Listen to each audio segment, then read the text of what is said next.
मैं हूं खालिद रज़ा खान भारत एक्सप्रेस के लिए। आज हम बात कर रहे हैं प्रधानमंत्री भारतीय जन औषधि परियोजना के बारे में, जिसके तहत जो आम लोग हैं उन तक सस्ती दवाएं पहुंच रही हैं। देश के विकास में एक बड़ा रोल प्ले कर रहा है ये जेनेरिक दवाएं और ये जो परियोजना है ये क्योंकि लोगों तक सस्ती दवाएं पहुंच रही हैं, लोगों का बजट जो है वो दवाओं पर कम हो रहा है, तो उनके जो पैसे हैं वो अपने दूसरे रोज़मर्रा के कामों के लिए बच रहे हैं, वहाँ खर्च हो रहे हैं। इन तमाम बातों पर बातचीत के लिए हमारे साथ मौजूद हैं कि ये जेनेरिक दवाएं हैं क्या, लोगों के अंदर जो परसेप्शन है जेनेरिक दवाओं को लेकर वो क्या है, क्या सस्ती दवाएं और जो जेनेरिक दवाएं हैं वो सही में ब्रांडेड दवाओं की तरफ फ़ायदा करती हैं। इन तमाम पहलुओं पर बातचीत के लिए हमारे साथ मौजूद हैं जो भारतीय जनौषधि परियोजना है उसके सीईओ जनाब रवि दाधीच साहब। आपका स्वागत है, खैर मकदम है। धन्यवाद धन्यवाद। रवि दाधीच साहब, सबसे पहले ये जानना चाहेंगे कि आम लोगों तक दवाएं तो पहुंच रही हैं, लेकिन अभी भी बहुत ज़्यादा अवेयरनेस नहीं है जेनेरिक दवाओं को लेकर। एक परसेप्शन है लोगों में कि लोग जेनेरिक दवाएं शायद सस्ती हैं, फ़ायदा नहीं करती हैं। तो कुल मिलाकर जेनेरिक दवाओं को, चूँकि आप सीईओ हैं, तो आप क्या कहना चाहेंगे आम लोगों को?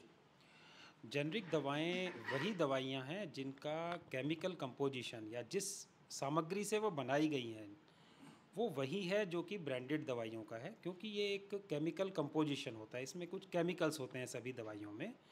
तो जेनरिक दवाइयों में जो एक प्रिस्क्राइब्ड फार्मूला है उसके अंतर्गत जो दवाइयाँ बनाई जाएं उनको जेनरिक दवाई कहा जाता है। सभी दवाइयाँ जो हम बाज़ार में लेते हैं, आम तौर पर जो कोई भी पेशेंट खरीदता है, जो डॉक्टर्स उसको प्रेस्क्राइब करते हैं, अधिकतर दवाइयाँ उनमें से जेनरिक ही होती हैं। उसके साथ में ब्रांडेड दवाइयों का एक अपना ब्रांड नेम होता है, जो उसका केमिकल नेम है उसके साथ में एक ब्रांड नेम भी रख दिया जाता है। तो उस ब्रांड नेम के कारण से उसकी एक पहचान बन जाती है।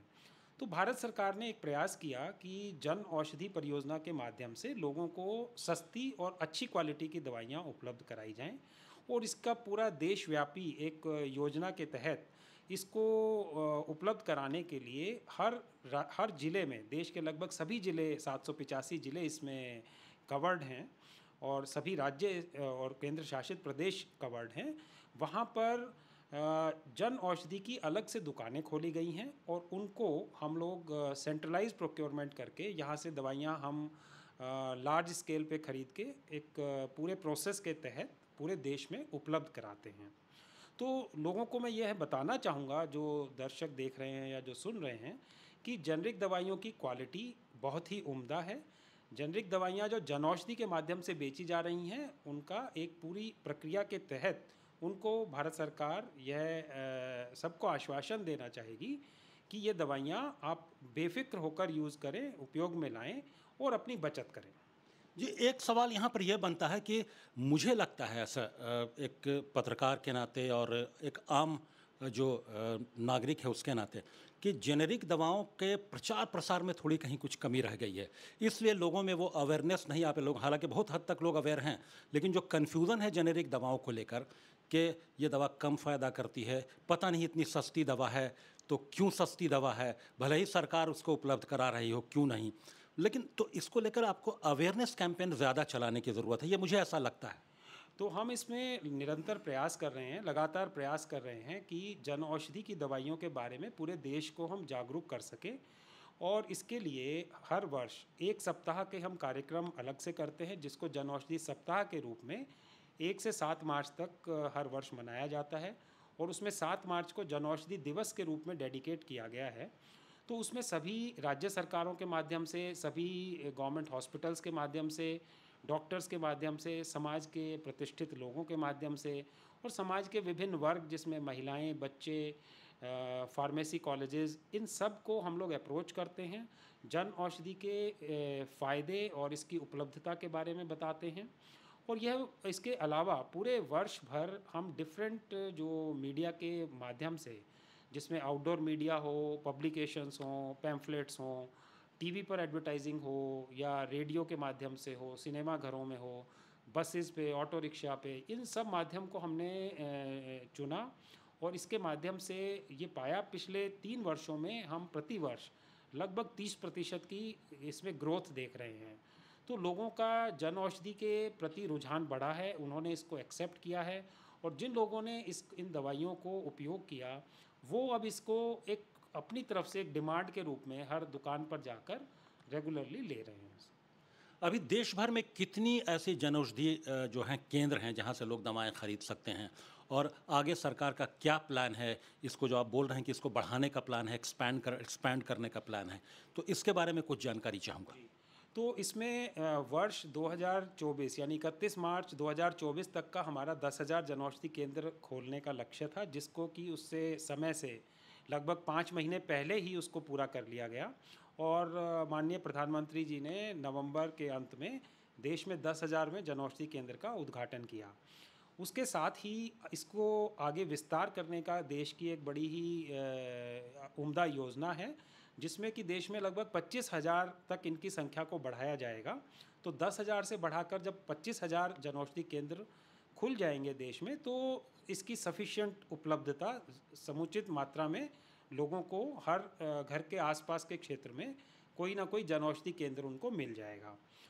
इसके साथ ही लोग कैसे जानें कि जनऔषधि केंद्र कहाँ पर है उनके घर के आसपास में, तो उसको एक तो आप सामान्य गूगल पर सर्च कर सकते हैं जनऔषधि केंद्र नियर मी, या जनऔषधि केंद्र जो उनके घर के पास हो। और दूसरा एक जनऔषधि में एक सुगम ऐप है, जनऔषधि सुगम ऐप। उसके माध्यम से आप अपनी लोकेशन के अनुसार या देश के किसी भी ज़िले में, किसी भी राज्य में, किसी भी क्षेत्र में आप जनऔषधि केंद्र को ढूंढ सकते हैं। उसका गूगल मैप भी सर्च कर सकते हैं। उसके मालिक से, जो उसको एंटरप्रेन्योर चला रहे हैं, उनसे कांटेक्ट कर सकते हैं और उसका मैप वगैरह ये सब जानकारी मिल जाएगी। एक बार व्यक्ति को पता चल जाता है उसके घर के आसपास कहाँ जनऔषधि केंद्र है, तो वो उसके बाद वो जानकारी दूसरे लोगों को भी बता सकता है, और इस प्रकार से एक निरंतर चेन के माध्यम से यह जानकारी सब लोगों तक पहुँचती है। जी, ये 25,000 जो आप बोल रहे हैं कि 10,000 से लेकर 25,000 तक की ये संख्या, ये तादाद बढ़ाने का प्लान है, तो ये 25,000 की तादाद जो जनऔषधि केंद्रों की, ये कब तक है? क्या टारगेट, क्या टाइम फ्रेम है इसका? लगभग 2 से ढाई साल के अंदर हम 25,000 तक पहुंचने का कार्यक्रम हमने बनाया है। और इसी के लिए पूरे देश के सभी ज़िलों से हमने एप्लीकेशंस मांगी हैं कि लोग, क्योंकि इनको प्राइवेट एंटरप्रेन्योर चलाते हैं और दवाइयाँ हमारे द्वारा सप्लाई की जाती हैं, तो अगले 2 ढाई वर्षों के मध्य हम लोग 25,000 का जो अपना टारगेट है उसको अचीव कर लेंगे। एक सवाल यहाँ पर और पैदा होता है कि इसका मतलब कि जनऔषधि के माध्यम से, जनऔषधि केंद्रों के माध्यम से सस्ती दवाएं तो मुहैया कराई जा रही हैं लोगों के बेहतर स्वास्थ्य के लिए। इसके साथ साथ क्या रोज़गार भी एक मिल रहा है लोगों को? क्योंकि मुझे लगता है कि अगर 10,000 केंद्र हैं और अब 25,000 केंद्र होने जा रहे हैं, और आपने कहा कि प्राइवेट एंटरप्रेन्योर्स चलाते हैं इसको, तो इसका मतलब कि लोगों में, आम लोगों में एक रोज़गार का भी एक माध्यम है ये? जी बिल्कुल, जनऔषधि परियोजना का जो उद्देश्य है वो सेवा भी रोजगार भी, ये इसका उद्देश्य है। तो सेवा तो सस्ती दवाइयों और उत्तम क्वालिटी की दवाइयों के माध्यम से हम कर ही रहे हैं। उसके साथ ही ये रोजगारोन्मुख एक योजना है, जिसमें कोई भी व्यक्ति जनऔषधि केंद्र खोल सकता है, अपना स्वयं का जनऔषधि केंद्र खोल सकता है।